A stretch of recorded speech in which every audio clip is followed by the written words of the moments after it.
आप सभी का एक बार पुनः स्वागत है आपके अपने यूट्यूब चैनल गोल पीएचडी आर्ट चैनल में। ठीक है, आप सभी का बहुत बहुत स्वागत है। हम इस अध्याय 17 के अंतर्गत बात करेंगे नव शास्त्रीयतावाद तथा स्वच्छंदवाद। इसी को रोमांसवाद कहते हैं, न्यू क्लासिज्म एंड रोमांटिज्म। चलिए देखिए, नव शास्त्रीयवाद जिसे न्यू क्लासिज्म कहते हैं। 18वीं सदी में नव शास्त्रीयवाद का जन्म कहाँ हुआ? फ्रांस में। कहाँ? फ्रांस। अब आप ये चित्र देखिए, देख लिए। देखिए, एंटोनियो कैनोआ, एंटोनियो कैनोआ कामदेव के चुंबन द्वारा मनोचिकित्सक पुनर्जीवित, यानी कि कामदेव चुंबन करते हैं तो वह मरा हुआ व्यक्ति पुनः जो है जीवित हो जाता है। ये 155 सेंटीमीटर गुणे 168 सेंटीमीटर में अगर इंच की बात करें दोस्तों, तो 61 इंच गुणे 66 इंच जो संगमरमर की प्रतिमा है, कहाँ रखा हुआ है? तो ये लूव्र संग्रहालय पेरिस में, जहाँ आपकी मोनालिसा रखी हुई है। ठीक है, कहाँ रखा हुआ है? तो ये रखा हुआ है लूव्र संग्रहालय पेरिस में। चलिए आगे देखते हैं। नवशास्त्रीयतावादी कलाकारों ने एक राजनैतिक काल के लिए योगदान किया था। वह कौन सा काल था? फ्रेंच क्रांति। क्या? फ्रेंच क्रांति। क्या पूछ रहा है? राजनैतिक काल में नवशास्त्रीय कलाकारों ने सहयोग किया था। नवशास्त्रीयतावाद का प्रणेता कौन है? तो ये है दाविद, जिन्हें डेविड कहते हैं। डेविड की पेंटिंग व सुकरात की मृत्यु किस कलावाद के अंतर्गत आती है? तो नवशास्त्रीयवाद के अंतर्गत आपका आता है। क्या? सुकरात की मृत्यु व डेविस की पेंटिंग।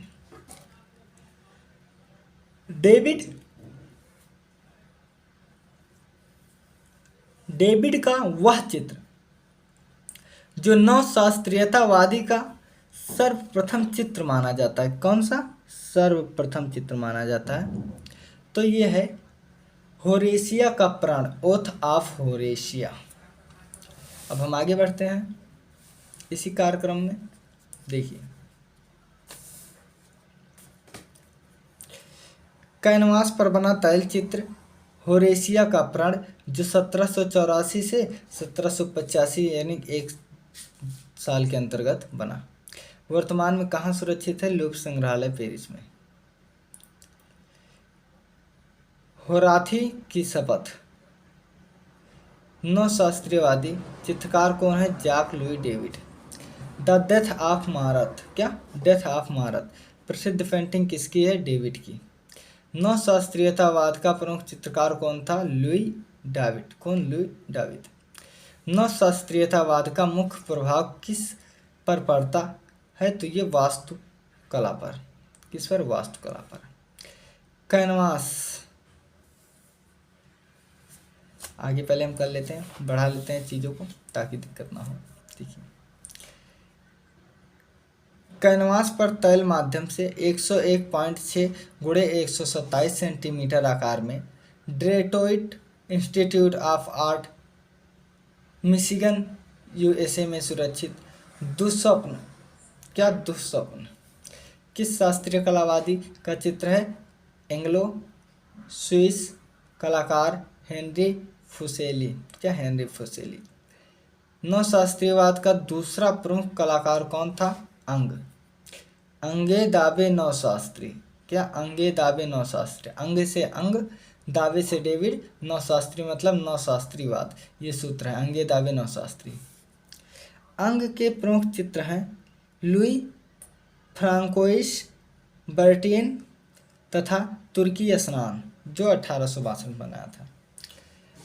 शास्त्रीयवाद का प्रमुख मूर्तिकार कौन है? तो इटालवी मूर्तिकार एंटोनियो कैनेमा। कौन? एंटोनियो कैनेमा। आगे देखते हैं अब हम। एंटोनिया कैनोआ के प्रसिद्ध मूर्ति शिल्प हैं कामदेव के चुंबन द्वारा मनोचिकित्सक का पुनर्जीवित, पहला। दूसरा 3 लावण्य। चौथा नेपोलियन मंगल ग्रह के रूप में शांति। चौथा शुक्र, विट्रिक्स, ठीक है, विट्रिक्स। नौ शास्त्रीयवादी मूर्तिकाल की सर्वोत्तम कृत है साइके रिवाइज्ड बाय क्यूपिड किस।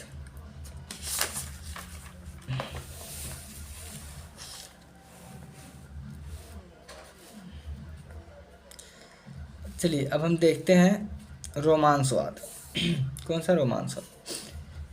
रोमांसवाद स्वच्छंदतावाद, इसी को इंग्लिश में रोमांटिज्म कहते हैं। जान डार्क रूसो के विचार से सर्वाधिक प्रभावित किया था किसे?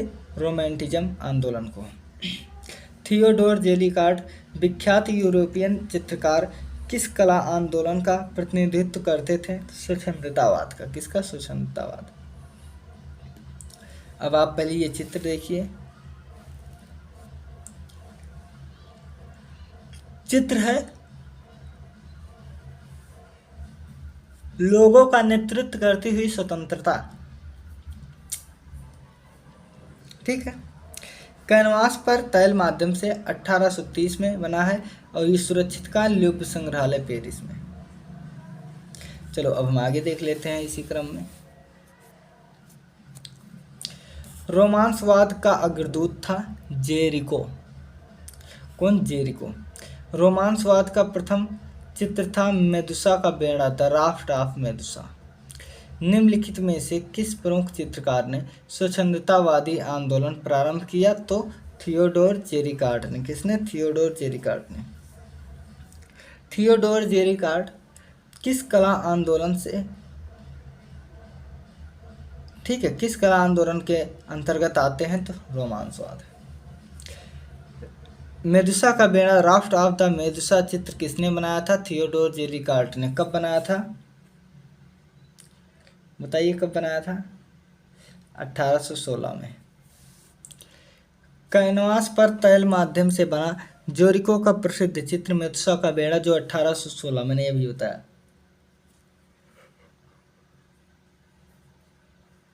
ठीक है, 1816। वर्तमान में कहाँ सुरक्षित है? लुब्र संग्रहालय पेरिस में। विलियम ब्लेक प्रतिनिधित्व करते हैं किसका? कला के रोमांसवाद का। चलिए विलियम ब्लेक प्रतिनिधित्व करते हैं कला के रोमांसवाद का। Songs of innocence and of experience किसके द्वारा कविताओं का एक सृजन हुआ है?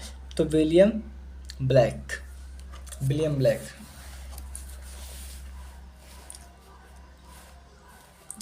अब देखिए स्वच्छंदतावाद का वह चित्रकार कौन था जो चित्रण के लिए घर में लाशें रखता था? तो वो थे आपके थियोडोर जेरिकार्ड, ठीक है। मुझे पता नहीं क्यों हिचकी आ रही है। स्वच्छंदतावाद का वह चित्रकार कौन सा था जो चित्रण के लिए घर में लाशें रखता था? जेरिकार्ड। प्राचीन के स्थान पर समकालीन ऐतिहासिक घटनाओं का, प्राचीन के स्थान पर समकालीन ऐतिहासिक घटनाओं का चित्रण किस कलाकार ने सर्वप्रथम किया? तो जेरिकार्ड ने। किसने? जेरिकार्ड। रोमांसवादी कलाकारों में सर्वश्रेष्ठ माना जाता है ओजोन दे लाक्रा को। किसे? ओजोन दे लाक्रा को। इसके बाद है 1824 ईस्वी में सर्वविख्यात चित्र, 1824 ईस्वी में सर्वविख्यात चित्र जिसे कियोस में नरसंहार या कियोस में मानव संहार किसने चित्रित किया? दे लाक्रा ने। इसने अभी एक और किया था, दे लाक्रा।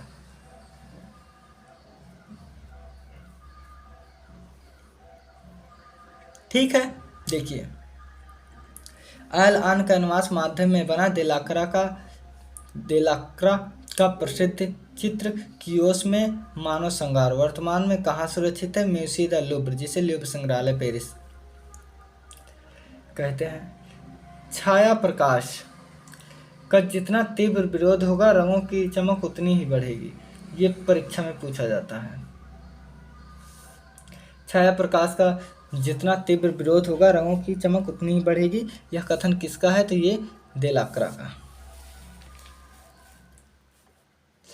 अब देखिए यूजीन दे लाक्रा की प्रशंसा में सबसे अधिक लेख किसने लिखे? बोदेलेयर ने। कौन है? Baudelaire. The sleep of reason, brings forth marshal नामक एचिंग सीरीज को किसने चित्रित किया? फ्रांसिसो डी गोया। किसने? फ्रांसिसो डी गोया। एक बात हम बता दें, ये गोया हैं जो रोमांसवाद के हैं, और एक हैं गागिन, ये हैं आपके उत्तर पुनर्जागरण के, उच्च पुनर्जागरण कलाकार हैं। ठीक है, हाई रिनेसा के।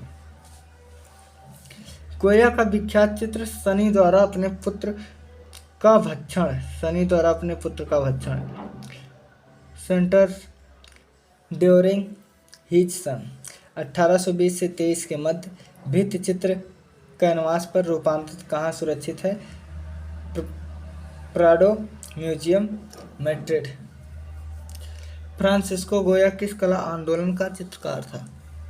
फ्रांसिस्को गोया किस कला आंदोलन का चित्रकार था? रोमांटिक आंदोलन।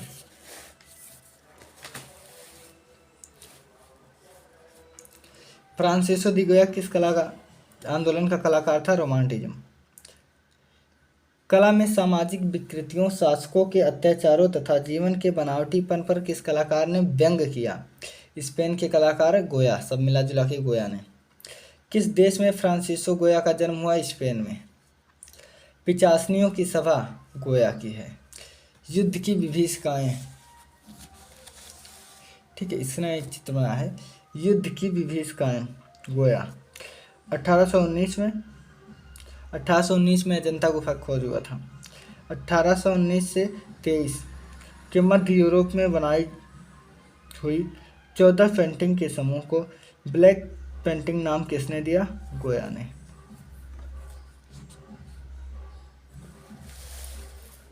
ठीक है, चलो।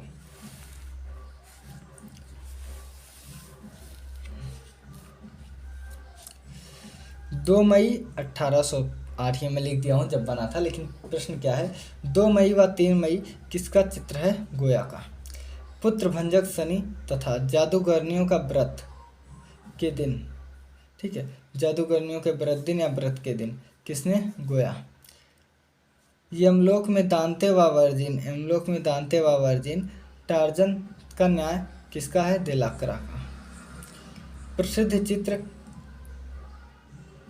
लोगों का नेतृत्व करती स्वतंत्रता किसने चित्रित किया? देलाक्रा ने। ठीक है, देखिए, कैनवास पर तैल माध्यम में 1830 ईस्वी का बना देलाक्रा का चित्र लोगों का नेतृत्व करती स्वतंत्रता वर्तमान में कहाँ सुरक्षित है? Louvre, Paris.